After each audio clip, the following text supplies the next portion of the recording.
Hey people listening to this video, I'm here to review and talk about the original graphic novel Spider-Man Season 1, written by Cullen Bunn of The Sixth Gun and drawn by Neil Edwards.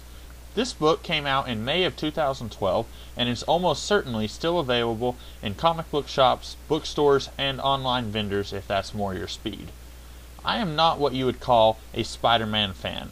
I don't necessarily hate Spider-Man, although there are some issues I have with Spider-Man as an ongoing character which prevent me from really getting invested in the character. But that is a topic for another video, maybe. I do, however, have a few Spider-Man books for various reasons. Sometimes it's a story I've heard good things about, like some of Brian Michael Bendis' Ultimate Spider-Man, or the Identity Crisis storyline from the 1990s. But most of the time, the reason I have a Spider-Man book is because it's by a creator I like, as is the case with Spider-Man Season 1. As I mentioned, Cullen Bunn is the writer of The Sixth Gun, and I especially love that series. I'd go so far as to say that it is my favorite current ongoing series in comics, period. So naturally, when I saw this book in the $10 or less shelf at my local bookstore, I snatched it up.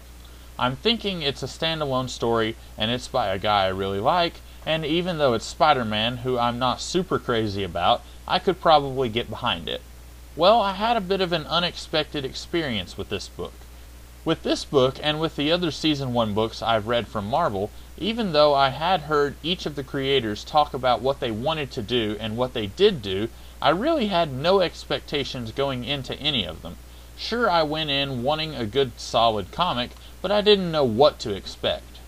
Maybe I should have known better. After all, Spider-Man's origin is one that pretty much everyone in the universe knows. Since 1962, it is a superhero origin story that has been altered very little. Sure, we've had some tweaks and alterations, but even when you look at a full-on alternate universe version of the story, for example in Marvel's Ultimate Universe from the early 2000s, Brian Michael Bendis changed very little and kept the core conceit the same. And that's relevant in the case of this book, because all of the Season 1 books by Marvel are meant to explore the early days of the specific character. For some cases, like in Doctor Strange, there have been almost no stories exploring the days when Strange first became a magician.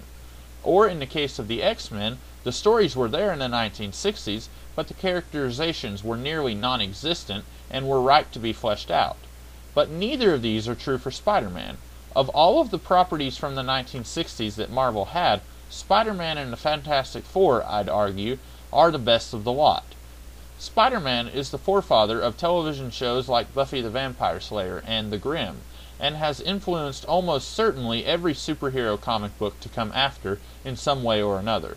In fact, it's alarming just how very little Stan Lee and Steve Ditko got wrong with this character, especially when you look at how long it took the creators in the Silver Age to get things right with some of the other characters. So what was left for Cullen Bunn to even do with Spider-Man Season 1? Unfortunately, not a whole lot.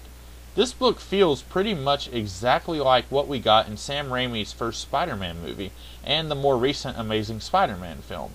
Both deal with Spider-Man's origin and both have a different supervillain for Spider-Man to fight, who is somewhat tied in with his own origin. This book really only differs in that the Vulture is not tied into Spider-Man's origin, and Spider-Man only really fights the Vulture twice before the villain is defeated, while if this was a movie, then you know you'd probably have about twice that many encounters, and the Vulture would be more of a presence throughout the entire story. I'm not saying it's bad that the Vulture gets so little screen time, though. Ordinarily, I'd say that it's great that the hero gets so much room to be featured and grow from one kind of character to a different kind of character. You know, a character arc. That's the kind of thing that you want in a story like this. Except that, in this case, that character is Spider-Man. We've seen this character arc and this origin in this exact way play out so many times that it doesn't feel very new or exciting in this book at all, and that's really a shame. I wanted to like this book, but knowing what I know about Spider-Man, I really should have known what I was getting into.